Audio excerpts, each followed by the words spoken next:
अस्सलाम वालेकुम नाज़रीन, आप देख रहे हैं स्टेट क्राफ्ट। मैं हूं सैयद मुज़म्मिल शाह। पाकिस्तान तहरीक इंसाफ की तरफ से 8 फरवरी के इंतखाबात के फ़ौरी बाद धांधली के इल्ज़ामात सामने आए और गुज़श्ता हफ्ते की सबसे बड़ी ख़बर की अगर बात की जाए तो वो एक्स कमिश्नर इस्लामाबाद की तरफ से आई, जिन्होंने प्रेस कॉन्फ्रेंस कर दी। उन्होंने ये कहा कि पिंडी डिवीज़न के अंदर जितने भी नताइज सामने आए हैं, दरअसल उसमें जो उम्मीदवार हार रहे थे उनको 50-50 हज़ार की लीड से जितवाया गया। इसके बाद हमने देखा कि तहरीक इंसाफ ने उनके मौक़िफ़ की तायीद कर दी और यहाँ तक मुतालबा कर दिया कि जुडिशल कमीशन कायम किया जाए इंतखाबी धांधली के ऊपर। साथ साथ ये भी कहा गया कि चीफ़ जस्टिस हिस्सा ना बने इस समात का, क्योंकि उनके ऊपर भी इल्ज़ामात हैं। और साथ साथ आज हमने ये भी देखा कि इस्लामाबाद की जो 3 नशिस्तें हैं कौमी असम्बली की, वहाँ जो PTI मुखालिफ उम्मीदवार थे जिनको वहाँ से जीतने का नोटिफिकेशन इससे पहले हुआ था, उसकी मअतली सामने आ गई और इस्लामाबाद हाई कोर्ट की तरफ से ये नोटिफिकेशन मअतल किए गए। और इसमें अगर हम मुतासरीन की बात करें तो तारिक फजल चौधरी साहब हैं, राजा खुरम साहब हैं, अंजुम अकील साहब हैं, इनकी कामयाबी का नोटिफिकेशन मअतल होता है। और अब कल चूँकि उमर अयूब साहब ने भी प्रेस कॉन्फ्रेंस में इस बात का इजहार किया कि जुडिशल कमीशन के तहत ये जो नताइज हैं इनकी स्क्रूटनी करवाई जाए और इन्वेस्टिगेशन करवाई जाए।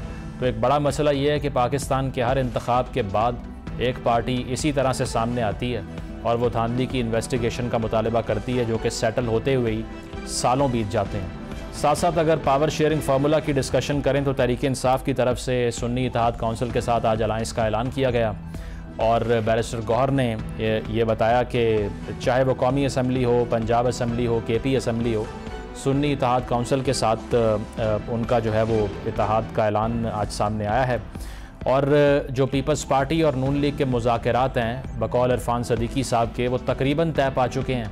अब देखना ये है कि पीपल्स पार्टी किन ओहदों पर नज़रें जमाए हुए है और साथ साथ मुस्लिम लीग नवाज़ क्या उनके मुतालबात को तस्लीम करती है और क्या ये अलायंस बन पाती है जो कौमी असम्बली में भी होगी, बलूचिस्तान असम्बली में भी होगी और आइनी ओहदों पर भी एक दूसरे के उम्मीदवारान को सपोर्ट किया जाएगा। इससे गुफ्तगू का आगाज़ करते हैं। नून लीग के सीनियर रहनुमा खुरम दस्तगीर साहब हमें जुड़े हैं। खुरम साहब, बहुत शुक्रिया आपके वक्त का। बताइएगा, पावर शेयरिंग फार्मूला के हवाले से अब कहा यही जा रहा है कि पीपल्स पार्टी ने कुछ रजामंदी शो की है, तो इस फार्मूले की अगर स्पेसिफिक्स में जाएँ तो क्या डिमांड कर रही है पीपल्स पार्टी आपसे? जी, बहुत शुक्रिया, आपने मुझे मदऊ किया। मेज पर तो आप कह सकते हैं कि 6 ही चीजें हैं। एक तो सदर ममलिकत का ओहदा है, वजीर आजम है, चेयरमैन सेनेट है, स्पीकर कौमी असम्बली हैं और फिर 2 आप समझते हैं, हम कह सकते हैं कि भी जो गवर्नरशिप है सूबों की वो हैं।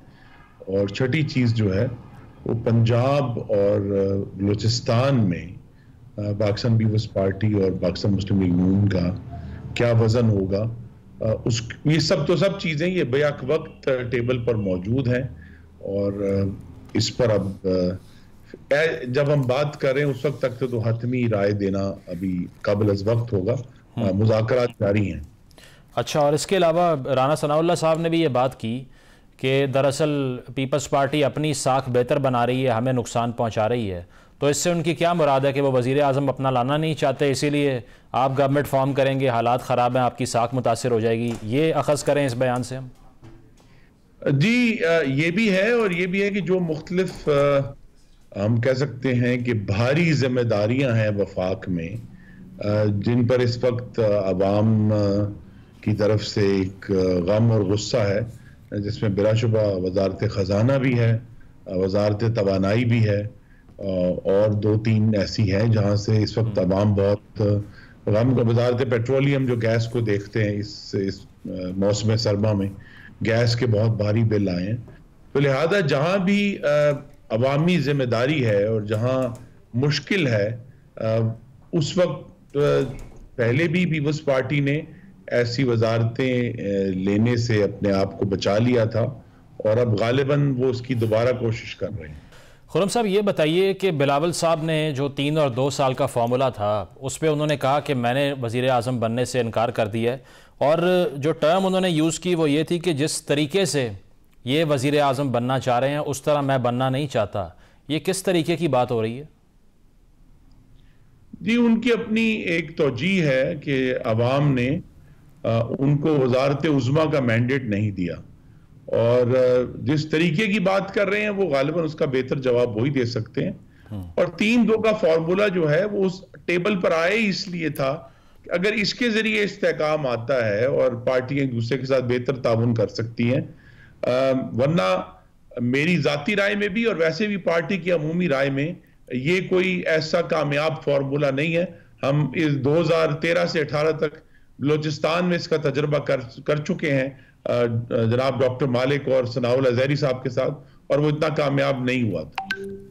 नहीं खुर्रम साहब, इसके अलावा देखें ना, अगर तो ये फार्मूला उन्होंने मना कर दिया है, मुज़ाकरात के दौर भी काफ़ी हो चुके हैं, तो अब अगर पीपल्स पार्टी इस बात पे रजामंद हो जाए कि चलें वज़ीर आज़म आप ले आइए लेकिन हमें 2 साल भी नहीं चाहिए, तो इस मौक़िफ़ के ऊपर वो खड़े रहेंगे? अगर किसी स्टेज के ऊपर उन्होंने अपनी सपोर्ट विड्रॉ कर ली तो फिर तो खासी मुश्किल हो जाएगी। नंबर आपके पास इतना बड़ा तो नहीं है कि सिंगल हैंडेडली आप सस्टेन कर लें।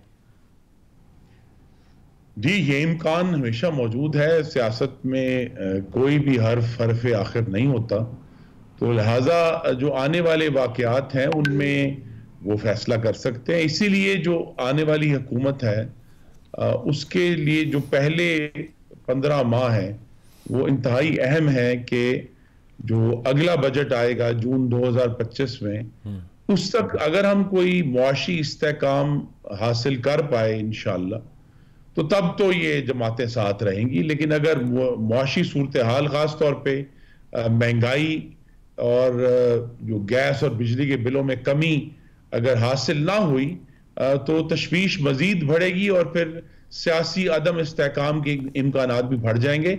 इसलिए आने वाले जो 15 माह हैं, जो इब्तदाई दिन है हुकूमत के, वो बहुत अहम है मुआशी इस्तेहकाम के लिए और उसके साथ जुड़े हुए सियासी इस्तेहकाम के लिए। लियाकत चड्ढा साहब की अगर हम बात करें तो तहरीक इंसाफ और उमर अयूब साहब ने यह बात की कि सुप्रीम कोर्ट को टेकअप करना चाहिए ये इशू और चीफ जस्टिस को बेंच में नहीं बैठना चाहिए क्योंकि उनको भी एक्यूज़ किया गया है। आप फिर क्या चाहते हैं? आप नून लीग की तरफ से ये इल्ज़ाम तो लगा कि उनका झुकाव तहरीक इंसाफ की तरफ है, लेकिन इसको इन्वेस्टिगेट फिर कैसे होना चाहिए? इस बात में PTI को सपोर्ट करते हैं आप, जो वो मुतालबा कर रहे हैं? जी, मैं बिल्कुल सपोर्ट नहीं करता। मेरा ये आपके तवज्जुह से मुतालबा है कि 2014 से धरने के दिनों से लेकर अब तक 10 सालों में जो पाकिस्तान में मेला-ए दुश्नाम लगा हुआ है कि हर कोई उठकर जो है वो इल्ज़ाम लगा देता है और बगैर सबूत के, बगैर शवाहिद के, और उससे पाकिस्तान को बेहद नुकसान हुआ है। ऐसा एक काम PTI ने, आपको याद होगा, किया था 2013 के इंतखाबात के बाद। 2 काम हुए थे जी 2013 के इंतखाबात के बाद। एक तो अगर आपके नाजरीन को याद हो, वो अफजल खान साहब उठे थे कहीं जी जी। और उन्होंने बड़े बदतरीन इल्जामात लगाए थे मरहूम फखरुद्दीन जी इब्राहिम के ऊपर, जो कि उस वक्त चीफ इलेक्शन कमिश्नर थे। लेकिन जब उनको अदालत में बुलाया गया तो अफजल खान साहब बेहोश हो गए थे कटहरे में, और जब उन्हें होश आया तो उन्होंने चीफ इलेक्शन कमिश्नर से और अदालत से माफी मांगी और अपने इल्जामात से दस्तबरदार हो गए। इसी तरह PTI ने एक बहुत बड़ा धरना किया, मुल्क को सियासी अदम इस्तेहकाम से दो चार किया, लेकिन आपके नाजरीन में से अक्सर भूल चुके हैं कि उसके बाद, धरना खत्म होने के बाद, सुप्रीम कोर्ट में एक बहुत तवील कार्रवाई हुई थी 2013 के इलेक्शन की साख को जांचने के लिए, जिसमें कहा था कि हमारे पास तो वैगन भर भर के सबूत हैं, लेकिन सुप्रीम कोर्ट ने वो सारे सबूत रद्दी कर दिए थे और ये कहा कि कोई मुनज़्ज़म धांधली का सबूत नहीं मिला।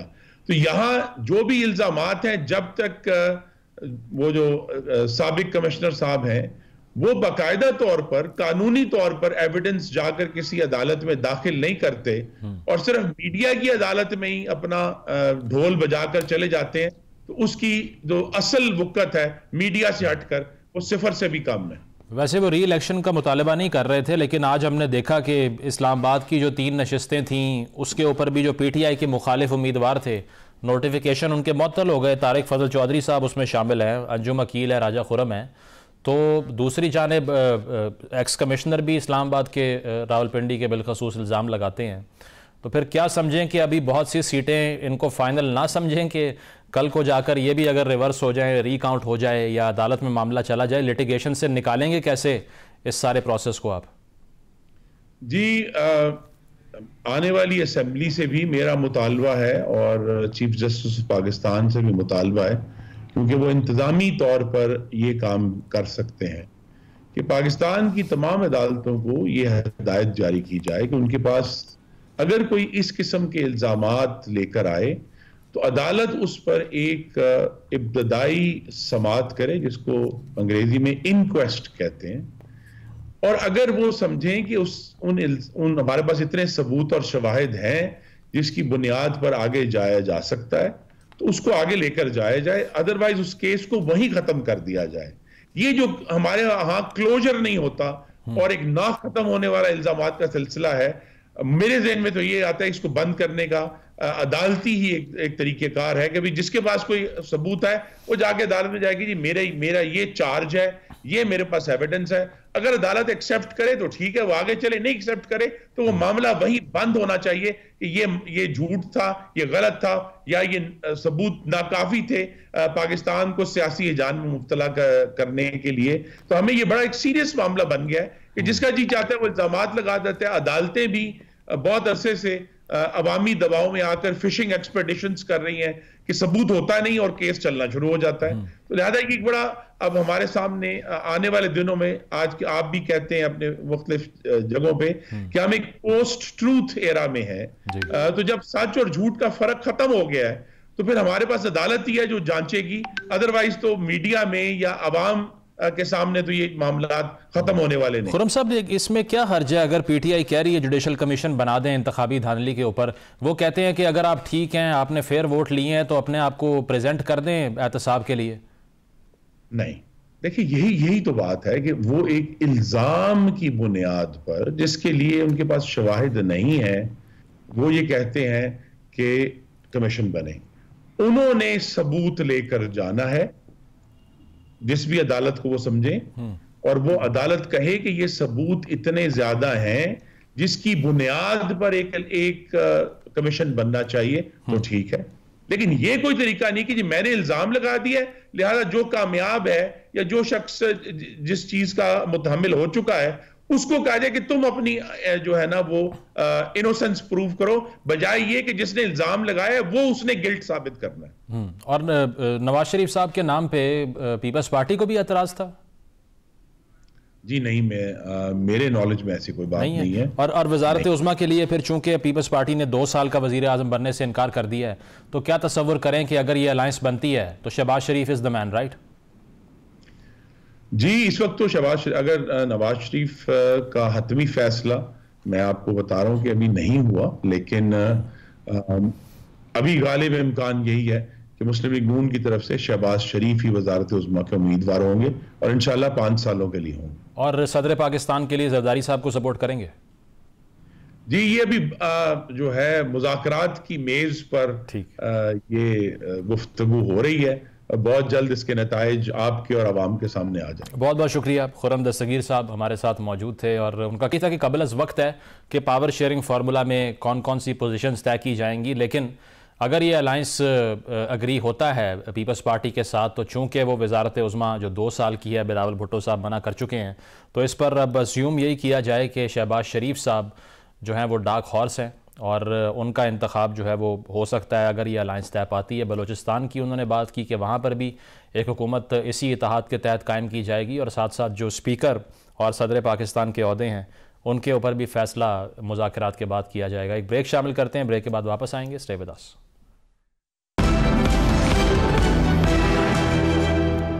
वेलकम बैक नाजरीन। पाकिस्तान तहरीक इंसाफ की तरफ से आज सुन्नी इत्तेहाद काउंसिल के साथ इल्हाक का ऐलान किया गया है और साथ साथ जो इलेक्शन में धांधली के हवाले से उनके क्लेम्स हैं उस पर वो अब ये कह रहे हैं कि अब जुडिशल कमीशन तश्कील दिया जाए और चीफ जस्टिस साहब जो हैं वो समाअत ना करें उन तमाम मुकदमात की जो कि इंतखाबी धांधली से मुतल्लिक हैं। और साथ साथ ये कि पीपल्स पार्टी और नून लीग का अलायंस बनता हुआ देख कर अब तहरीक इंसाफ क्या फ़ील कर रही है और आगे का लाहे अमल क्या होगा, इस पर गुफ्तगू करते हैं। तहरीक इंसाफ के रहनुमा ओन अब्बास हमारे साथ मौजूद हैं। खान साहब, बहुत शुक्रिया आपके वक्त का। सुन्नी इत्तेहाद काउंसिल से अब आपने इल्हाक कर लिया है, तो जो बात की जा रही थी इससे पहले पीटीआई की तरफ से, आज भी बैरिस्टर गौहर ने यह कहा कि 180 सीटें हम जीत चुके हैं, इसके ऊपर अब मामलात को आगे कैसे लेकर बढ़ेंगे? क्या अदालतों की तरफ ही अब सारी पाकिस्तानी अवाम को रुख करना पड़ेगा कि वहाँ से ये फ़ैसला हो? क्योंकि आपका जो क्लेम है इंतखाबी धांधली का, उसे फ़िलवक्त तो कोई और पार्टी कोर्ट में ले जाने के लिए तैयार नहीं है। बिस्मिल्लाहिर्रहमानिर्रहीम। देखें, जैसे कि आपको पता है कि आज सुन्नी इत्तेहाद काउंसिल से हमें अलायंस करना पड़ गया, और उसकी बेसिक वजह ये थी कि जो हमारी रिजर्व सीट्स क्लेम बनता था वो हम उसको क्लेम कर सकें, जो कि हमारा लीगल राइट है। और आपको पता है कि इलेक्शन कमीशन ऑफ पाकिस्तान ने जब वो पार्टी इलेक्शन के हवाले से जो हम पे एक बड़ी तलवार लटकाई थी, जिसकी वजह से हम पीटीआई में लोगों को ज्वाइन नहीं करवा पा रहे थे, तो वो तो हमें करना पड़ा। लेकिन इशू ये है कि जो धांधली का एक पूरा नैरेटिव है शादी, ये सारी दुनिया को समझना पड़ेगा कि ये हकीकत पे मबनी है। या तो ये होना कि एक पाकिस्तान तहरीक इंसाफ अकेली जमात होती है और रेगिंग का इशू वो उठा रही होती। पाकिस्तान में जितनी बड़ी जमातें सिवाय एक मुस्लिम लीग नून के अलावा और शायद एमके के अलावा, सारी की सारी जमातें कहीं ना कहीं उनके साथ रेगिंग हुई है। सो उनके मैंडेट को चुराया गया। आज अगर हम इसको जाने देते हैं तो अल्टीमेटली इसका नुकसान जो हमारी मुस्तकबिल की जनरेशन उसको होना है। सो हम हर जगह पे अपना जो लीगल राइट है, अब लीगल राइट क्या था, हम सबसे पहले इलेक्शन कमीशन ऑफ पाकिस्तान के पास गए। अब उन्होंने हमारी सारी की सारी जो एप्लीकेशन रिजेक्ट कर दी। अब वो ट्रिब्यूनल भेजेंगे। आपको पता है पाकिस्तान में ट्रिब्यूनल्स के फैसले 4-4 साल तक नहीं आते, उसके बाद फिर हाई कोर्ट्स होंगी। ये तो एक लामुतनाही सिलसिला हो जाएगा। सो हम एक लीगल एक्सरसाइज होगी शुरू करेंगे। लेकिन अगर हमें पता लगा कि हमारा मैंडेट शायद अब अदालतों से या इदारों से हमने मिलना लामुहाल हो गया, सो अल्टीमेटली फिर इसका फैसला सड़कों पर होना है। हम पुरअमन एहतजाज करेंगे। हम पाकिस्तान में ये जो मैंडेट तहरीक इंसाफ का, जिसको बार बार कहा चोरी हुआ, जो कि असल में अवाम का मैंडेट था, उसके लिए खामोश नहीं बैठेंगे। लोगों ने हमें 180 सीटों का मैंडेट दिया है। हम 180 सीट का मैंडेट लेके कौमी असेंबली में जाएंगे, और अगर हमारी हुकूमत बन सकी तो बनाएंगे। लेकिन अगर यह सोचा जाए कि हम खामोशी से बैठ जाएंगे, नॉट एट ऑल। उसकी वजह है कि पाकिस्तान की अवाम ने इमरान खान साहब और उनकी जो तहरीक इंसाफ है जमात, उसको वोट दिया है। आप कौन होते किसी को ये उससे डिवाइड करने वाले कि जी आपका ये नैरेटिव, आपका ये मैंडेट नहीं बनता। हमारा ये मैंडेट है।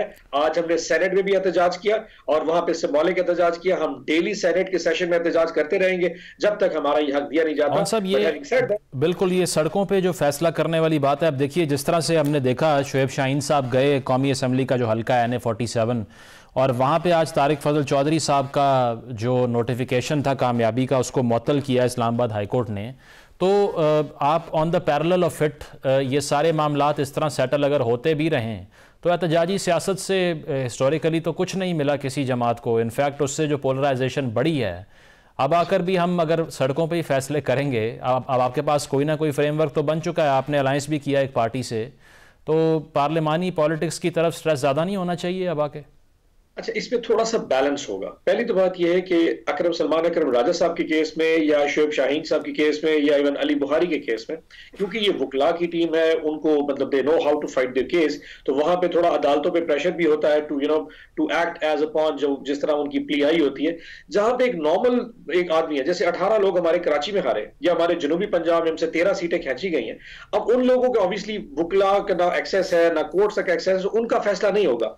सो मेरे ख्याल में कोर्ट से जो डिसीजंस आ रहे हैं वो यो है जहां बड़े नाम हैं, जहां थोड़ी सी अदालतें भी शायद कहीं ना कहीं प्रेशर फील कर देती हैं, लेकिन बाय एंड लार्ज हमारे फैसले नहीं हो रहे। सो मैंने ये नहीं कहा कि हम सारे फैसले जाके सड़कों पे, हमारा पॉइंट ये है कि हम जो एक पार्लियामेंट्री पॉलिटिक्स है, यानी कि जो असेंबली में जाना है, हल्फ उठाएंगे, वहां पे आवाज बुलंद करेंगे, लेकिन सर पैरेलली जो हमारा हक अवाम में है हम उसको भी बरकरार रखेंगे। हमने संडे को एहतजाज किया था, इस फ्राइडे को, हम फिर आने वाले जब भी खान साहब दोबारा के एहतजाज करते हैं। सो ये प्रोसेस का मकसद किसी को जाके डीरेल नहीं करना, ना सिस्टम को डीरेल करना है, ना किसी इदारे पे बात। हमारा मकसद सिर्फ अवाम में इस पूरे इशू को अलाइव रखना है, ताकि ये कोई समझे कि अगर वो चोरी करके और चुप करके बैठ जाए और मिट्टी पा देगा, मिट्टी पाव वाला कॉन्सेप्ट नहीं होगा। अवाम भी याद रखेंगी और जिन लोगों ने हमारा मैंडेट चोरी किया उनको भी हम जाने नहीं देंगे। देखिए, पाकिस्तान में पहला इलेक्शन है और हर बंदा कह रहा है कि जिसके साथ रेगिंग हुई है वो भी परेशान और जिसने रेगिंग की है वो भी परेशान कि सही तरह रेगिंग नहीं हो सकी। सो इसको मानना किसी नहीं, और इंटरनेशनल तमाम ऑब्जर्वर्स इस बात पे राजी हैं कि पाकिस्तान में इससे ज्यादा मुतनाज़ इलेक्शन पाकिस्तान की तारीख 10,000 की मिसालें मिलती हैं, 1-1 लाख वोट का मुतनाज़ा। I mean this is something very out of the mind ji. तो ये जो चट्टा साहब हैं, एक्स कमिश्नर रावलपिंडी, इनके ऊपर इतना एतमाद क्यों हो गया आपको? अगर उन्होंने खड़े होकर मुल्क के चीफ जस्टिस को मुतनाज़े कर दिया तो उनकी बात में ज़्यादा वेटेज होना चाहिए, या फिर जो एक इतने बड़े ओहदे पर बैठे हुए हैं उनको भी कुछ बेनिफिट ऑफ डाउट मिलना चाहिए? तो ये मुनासिब है कि कहा गया कि चीफ जस्टिस साहब इलेक्शन धांधली की तहकीकात का हिस्सा ही ना बने क्योंकि एक शख्स ने उन पर इल्ज़ाम लगा दिया। तो आप पर यह इल्ज़ाम लग रहा है कि आप कंट्रोवर्शियल कर रहे हैं उनको? अच्छा एक अर्ज करूं, पहली तो बात है कि चट्टा साहब का जो बयान है उससे हमारा कोई ताल्लुक नहीं था, उनकी अपनी कॉन्शियस का और अपनी जमीर की आवाज पे का। सो जो स्टेटमेंट उन्होंने दी that was entirely his statement, उसका तहरीक इंसाफ से ना तहरीक इंसाफ की लीडरशिप से कोई ताल्लुक है। सो हैविंग सेड दैट, उसमें से अगर सिर्फ जो की टेक अवेज है अगर वो उठा ली जाए तो उन्होंने क्या कहा कि ये जो इलेक्शन था इस पे मैंने प्रेशर डाला रिटर्निंग ऑफिसर्स पे टू चेंज द रिजल्ट, और 70,000 से चेंज किया। और अगर सिर्फ फॉर्म 45 जो कि हमारा नैरेटिव फॉर्म 45 के अगर उठा लिया जाए तो आपको पता चल जाएगा इलेक्शन कौन जीता है, और हमारा एग्जैक्टली यही कह रहे हैं। सो इस हद तक तो हम इत्तेफाक करते हैं। इससे आगे जो चीजें उन्होंने कही चीफ इलेक्शन कमिश्नर के हवाले से हमने भी कहा है कि वो इसमें इन्वॉल्व है और इस्तीफा दिया है। जहां तक चीफ जस्टिस साहब की बात है, ऑब्वियसली वो उनका अपना एक माइंडसेट था, उसमें उन्होंने बात कर दी होगी। हमारा सिर्फ ये था कि अगर इन केस सुप्रीम कोर्ट इसको इन्वेस्टिगेट करती है, क्योंकि इसमें इनडायरेक्टली उस शख्स ने इनको नॉमिनेट कर दिया है, तो ये मुनासिब होगा, यही बैरिस्टर गौर साहब ने कल प्रेस में, ये मुनासिब होगा कि वो अपने आप को इससे अलहदा कर दे and let the Supreme Court look into it, बजाय कि खुद इसमें बैठे। साहब अगर ये आपका अपना क्लेम नहीं है और एक्स कमिश्नर ये बात कर रहे हैं, तो फिर उनके क्लेम को इतना सीरियसली लेना चाहिए कि पार्टी ने ऑफिशियली ये मुतालबा कर दिया कि चीफ जस्टिस अलहदा हो जाएं। ये वही चीफ जस्टिस हैं जिनके आपके दौर के अंदर जब जिनके खिलाफ रेफरेंस भेजा गया, खान साहब ने कहा मैंने गलती की थी। अब आकर आप कह रहे हैं कि इनको हिस्सा ही नहीं होना चाहिए तहकीकात का, तो फिर वो गलती जिसको आपने एक्नॉलेज किया वो गलत थी। शाह जी एक बात करूं, ये पूरी दुनिया का कानून है कि किसी भी केस में चाहे गलत हो या ठीक हो, अगर उसमें कोई जज नॉमिनेट हो जाए या उस पर इल्जाम की हद तक ही आ जाए तो वो नॉर्मली खुद स्टेप बैक कर जाते हैं और कहते हैं कि as a law principle ethical code के तौर पे, not that he is involve, हमें पता है उसमें उनकी क्या इन्वॉल्वमेंट हो सकती है, चीफ इलेक्शन कमिश्नर की इन्वॉल्वमेंट हो सकती है, लेकिन सारी जो उन्होंने क्लेम लॉन्च किए, चट्टा साहब आप बार बार कह रहे हैं कि हम उसके जो नैरेटिव है उसको क्यों उठा रहे हैं, बिकॉज जो उसका क्लेम है वो एग्जैक्टली वही जो हम कह रहे हैं। ये इलेक्शन आरओज ने चेंज किया, ये इलेक्शन डिप्टी कमिश्नर्स ने चेंज किया, ये अब उस पर क्योंकि कमिश्नर एक सरबराह था, उसके नीचे 4 इजला थे, 4 डिप्टी कमिश्नर थे, उन्होंने बैठ के अपने दफातर में बगैर प्रिजाइडिंग ऑफिसर्स के फॉर्म 45 देखे बगैर फॉर्म 47 पहले इशू कर दिए थे, यानी कि जो इलेक्शन का रिजल्ट है वो इलेक्शन के रिजल्ट आने से पहले बन चुका था, जो कि हम कह रहे हैं। कौन साहब आपको केपी में लैंडस्लाइड विक्ट्री मिली है, आपने जेयूआई का एएनपी का सफाया कर दिया वहां से, उसके बावजूद इंतखाब पसंद नहीं आ रहे आपको? नहीं, वो तो फिर आप ये देखें ना, इशू और भी जगह पे ना, इशू तो फिर कराची भी है, इशू जनूबी पंजाब भी है, इशू पंजाब। देखिए जहां हमारा क्लेम नहीं है, मैं आपको अर्ज करूं, बलोचिस्तान पे हमारा कोई क्लेम नहीं।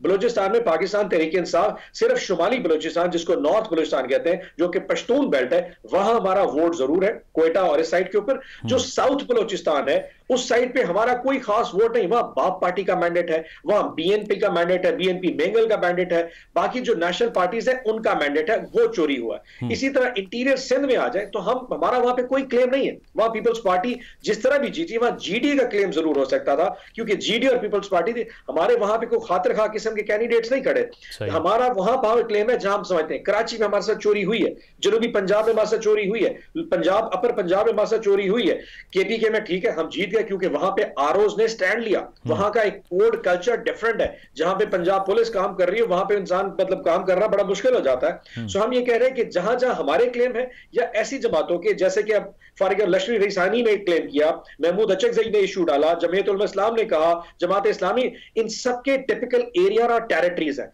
हर एरिया में किसी ना किसी के साथ किसी का मैंडेट चोरी किया गया। वैसे जेयूआई जहां गिला कर रही है मैंडेट चोरी होने का, वहां आपके उम्मीदवार जीते हुए हैं केपी में। मैं तो इस बात पे 100% राजी हूं। जेयूआई के 2 टेरिटरीज हैं जहां पे उनके और अच्छा वोट बैंक है, ये ऐसा नहीं है जेयूआई बिल्कुल फारिग जमात है, केपी में उनका मैंडेट है। पहले वैसे आप यही कहते थे। मैं अर्ज कर बलोचिस्तान में भी उनका मैंडेट है, बलोचिस्तान में उनका मैंडेट चोरी किया गया, और केपी में अगर वो समझते हैं कि पीटीआई ने चोरी किया तो वो जिस किस्म की गवाही और सफाई हमसे लेना चाहे हम भी देने को तैयार है। अगर वो चाहे तहरीक इंसाफ के तमाम कैंडिडेट्स फॉर्म 45 लाके उनके पास रख दे, वो उसको वेरीफाई करें, जिस तरीके से हमसे कोई गवाही लेना है हम वो भी देने को तैयार है। लेकिन वो बलूचिस्तान का क्लेम भी कर रहे हैं कि जेयूआई का जो बलूचिस्तान में मैंडेट था वो वहां से उनसे हटाया गया। बिल्कुल आपसे आखिरी सवाल, अली खान साहब ने मुलाकात की है एक्स चेयरमैन पीटीआई से, उन्होंने कहा कि वो ट्रूथ एंड रिकन्सिलिएशन कमीशन का मुतालबा कर रहे हैं जो नेल्सन मंडेला साहब का था।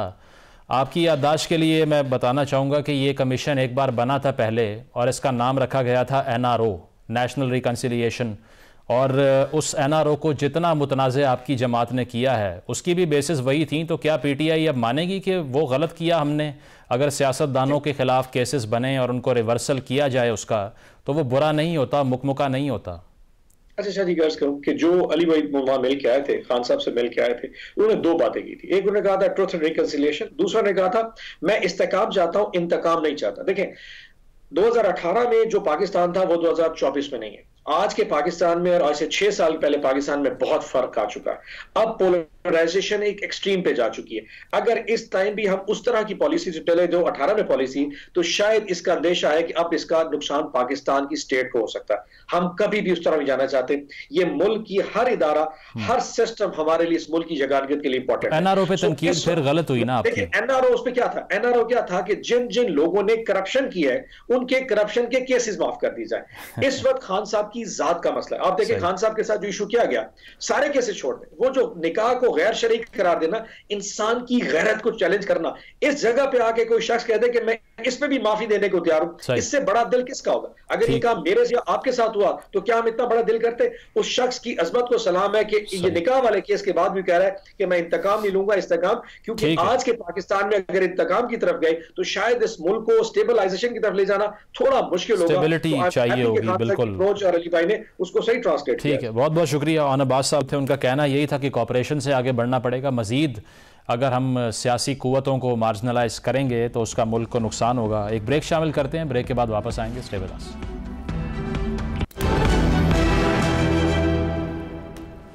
वेलकम बैक नाजरीन। अब सबसे बड़ा सवाल यह है कि एक स्प्लिट मैंडेट जो 8 फरवरी के इंतखाबात के बाद मिला है, क्या इससे पाकिस्तान में स्टेबिलिटी वापस आ सकती है? क्योंकि हमें मालूम है कि सबसे बड़ा चैलेंज एक सियासी नापुख्तगी तो है ही, लेकिन मैशत भी है, और इसके अलावा जो टेररिज्म पाकिस्तान के नॉर्दर्न बॉर्डर के ऊपर एग्जिस्ट करता है वो बहुत बड़ा चैलेंज है। तो क्या पाकिस्तान की सियासी जमातें इस फ्रैगमेंटेड मैंडेट के साथ, जिसमें कहा यह जा रहा है कि एक मखलूत हुकूमत बनेगी, हंग पार्लिमान होगी, वो फैसले ले सकती है जो मसाइल के भंवर से निकाल सके हमें? इस पर गुफ्तगू करते हैं। सीनियर सहाफ़ी तजिया निगार हफीज़ुल्लाह नियाज़ी साहब हमें ज्वाइन कर रहे हैं। हफीज़ुल्लाह साहब, बहुत शुक्रिया आपका। आपने निज़ाम पर तनकीद की है, क्योंकि लोग सियासी पार्टियों पर तनकीद करते हैं, लेकिन जो निज़ाम में रिफ़ॉर्म है उसकी बात अनफॉर्चुनेटली पाकिस्तान में होती नहीं है उस तरह से। आपने कॉलम में भी लिखा कि 37 जो निज़ाम हैं उनको हम ट्राई कर चुके हैं, फेल हुए हैं। अब 37 से आगे फिर कौन सा होना चाहिए?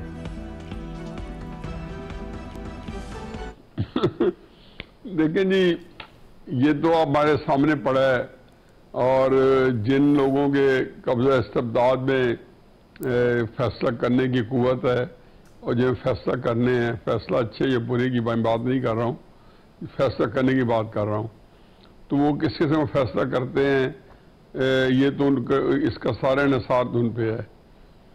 अलबत्ता जो सबक है वो ये है कि हमारे सामने ख्वाजा नाज़मुद्दीन साहब की जब हुकूमत को डिसमिस किया गया, बेईमाना तरीके से उनको इक़्तिदार से बाहर किया गया, गैर कानूनी तरीके से सुप्रीम कोर्ट को साथ मिला के एस्टेब्लिशमेंट की और सुप्रीम कोर्ट की मिली भगत से ये हुआ, तब से लेके अब तक हम कोई कमों पे 36 निज़ाम हम जो है आजमा चुके हैं, और हर निज़ाम दूसरे से मिलता नहीं है। लेकिन मेरा कहने से ये था कि इन सारी जितने निज़ाम आजमाए गए इनमें एक सबक है, और हर निज़ाम की एक एक्सपायरी डेट है। उसको उसने एक वक्त के बाद उसकी अफादियत ख़त्म हो जाती है। ये अब जो PTI के हवाले से अगर देखा जाए, वो तो ये कह रहे हैं कि अब फ़तह मक्का मॉडल के साथ हम आएंगे और सबको माफ़ कर देंगे। तो ये पहले फ़तह होगी तो उसके बाद ये सब होगा ना? ये ओवर कॉन्फिडेंस है या आपको लगता है कि अब भी ये गेम प्लेयर हैं वो? मुजम्मिल साहब, बहुत अच्छा साइन है। मैं हकीकत है कि इसकी जितनी सताइश करूँ उतनी कम है। PTI ने जिन हालात में यहाँ मुल्क पहुँचा है, मैं मदवाना तरीके से अर्ज कर दूँ कि इसमें ना PTI का कसूर है ना मुस्लिम का कसूर है। 2018 का इलेक्शन यकीनन इमरान खान साहब ने नहीं कराया, और 2024 का इलेक्शन में नवाज शरीफ साहब को कोई अमल दखल नहीं है।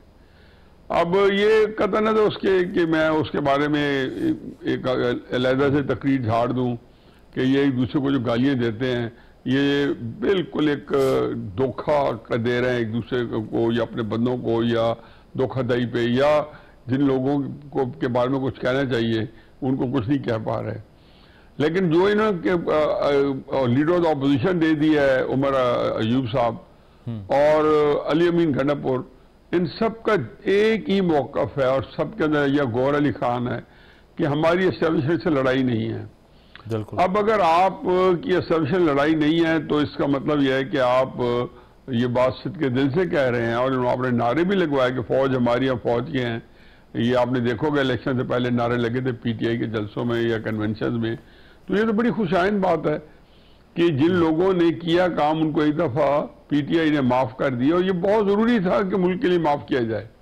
अब एस्टेब्लिशमेंट पे भी एक जिम्मेदारी आती है कि ये हुकूमत बन जाएगी, और अगर पीटीआई का रवैया यही रहता है और वो पुरअमन एहतजाज सड़कों पे करते रहते हैं जो उनको हक है, तो हुकूमत तो बन भी जाएगी, चल भी जाएगी। फिर उस हुकूमत में ना चलने में अगर कुछ सूरत पेश आएगी, मैं हुकूमती अमूर की बात कर रहा हूँ, मुल्क चलने की बात नहीं कर रहा हूँ, सही, तो वो तो पीपल्स पार्टी की और मुस्लिम नून की जो ज़हनी हम आंगी है या सियासी यकसुई है उन दोनों के दरमियान में, उसका इन्हिसार है। हफीजुल्लाह साहब, ये अगर ये ख्वाजा आसिफ साहब ने मुझे याद है असेंबली के फ्लोर पे कहा था कि एक वो वक्त आएगा, बल्कि गालिबन साद रफ़ीक साहब ने कहा था कि एक वक्त ऐसा आएगा कि वजारतें बांटते फिरेंगे आप, लेकिन लेने वाला कोई नहीं होगा। पीपल्स पार्टी को अब कहा भी जा रहा है कि 2 साल के लिए आप वज़ीर आज़म ले आएँ, वो कह रहे हैं हमें नहीं चाहिए। ये वक्त आ गया है, आप इसका मतलब है? देखें जी, सबसे पहली तो इसकी जो है जो आया है मौक़िफ़, वो मियां नवाज शरीफ साहब का आया है। उनको तो जब वो इंग्लैंड से चले थे यूके से, तो उनको प्राइम मिनिस्टर का प्रोटोकॉल मिला था। सऊदी अरेबिया के अंदर उनको प्राइम मिनिस्टर का प्रोटोकॉल मिला था, और जो आए थे तो यूँ लगता था, और मेरी तो कैलकुलेशन यही थी कि शायद उनको चारों सूबों के अंदर मुस्लिम नून को बिला शिरकत गैर हुकूमत मिल जाए, वफाक भी मिल जाए। लेकिन हमारे जो एस्टेब्लिशमेंट के लोग हैं उनको गेम प्लान जरूर उसमें कोई तब्दीली आई है, बल्कि एक दफ़ा नहीं कई दफ़ा उन्होंने शायद अपना स्क्रिप्ट चेंज किया होगा। तो नवाज शरीफ साहब ने उसको उसी वक्त उसी दिन बरतरफ कर दिया। हम टीवी ट्रांसमिशन कर रहे थे लाइव, तो मैंने वही कह दिया कि जी नवाज शरीफ साहब ने इसको बरतरफ कर दिया है, और जो उन्होंने कहा जी शहबाज शरीफ साहब जाने और ये जाने, यानी कि मैं इस गेम में से वक्ती तौर पे आउट हूँ। मरीम नवाज साहबा ने वजाहत भी की कि वो सियासत से आउट नहीं है, यकीनन नहीं है, और उनका एक बड़ा भरपूर रोल आएगा। मैं ज़ाती तौर पे समझता था कि इस इलेक्शन में नवाज शरीफ साहब को, ये तो मेरी एक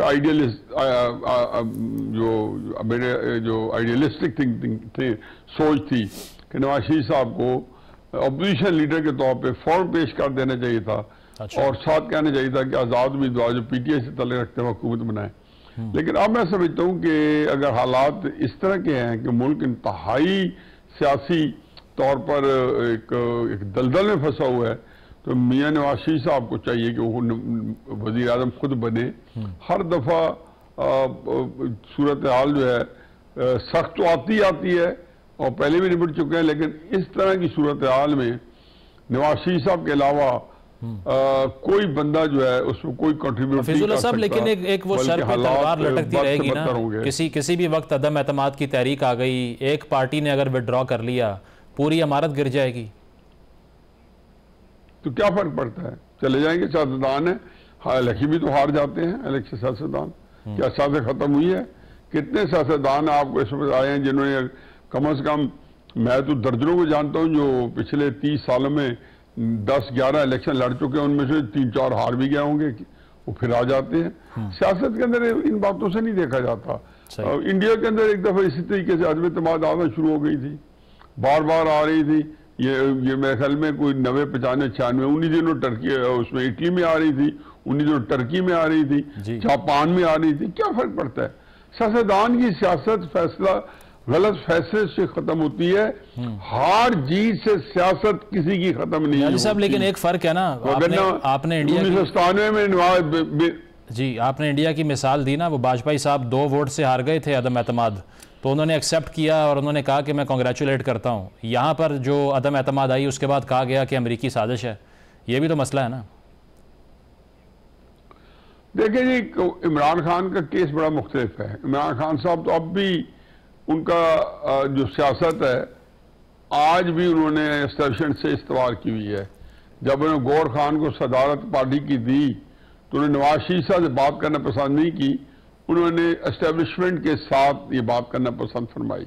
मैंने अभी चंद लम्हे पहले आपको इसी एक आपके सवाल के जवाब में बताया है। तो उसका मतलब यही था कि दोनों जो हाउसेज में, केपी में भी और अपर हाउस में भी, नेशनल असेंबली में भी तहरीक इंसाफ अगर तावन कर रही है तो एस्टेब्लिशमेंट के साथ कर रही है, मेरे साथ या नवाज शरीफ साहब के साथ या शहबाज शरीफ साहब की हुकूमत के साथ नहीं कर रही। तो जब ये कर रही है तो इमरान खान साहब को इस सोच से निकलना चाहिए। उनका असल जो चीज है, मुझे तो जुल्फ़िकार भुट्टो की फांसी से पहले चंद हफ्ते पहले कई बात जो है, जो कर्नल रफीउद्दीन साहब ने अपनी किताब भुट्टो के आखिरी 323 दिन में लिखा, उन्होंने कहा कि कर्नल मैंने ये बात बार बार लिखी भी है और कही भी है कि हम सियासतदान गलतियां भी करते हैं, लड़ते भी हैं, लेकिन हमारे मसले का हल हमारे सियासतदानों के इकट्ठा बैठने से होता है, फौजी मुदाखलत से या उनकी ज़ेर निगरानी मॉनिटरिंग के नीचे होके नहीं हो सकता। बहुत बहुत शुक्रिया। हफीजुल्लाह नियाज़ी साहब हमारे साथ मौजूद थे और कहना उनका यही था, जो हालात की संगीनी है इस वक्त वो ये डिमांड करती है कि तमाम स्टेक होल्डर्स, चाहे वो सियासी पार्टियाँ हों, तहरीक इंसाफ हो या इस्टेब्लिशमेंट हो, मिलकर बैठे और तभी मसाइल का हल है। एक ब्रेक शामिल करते हैं, ब्रेक के बाद वापस आएंगे।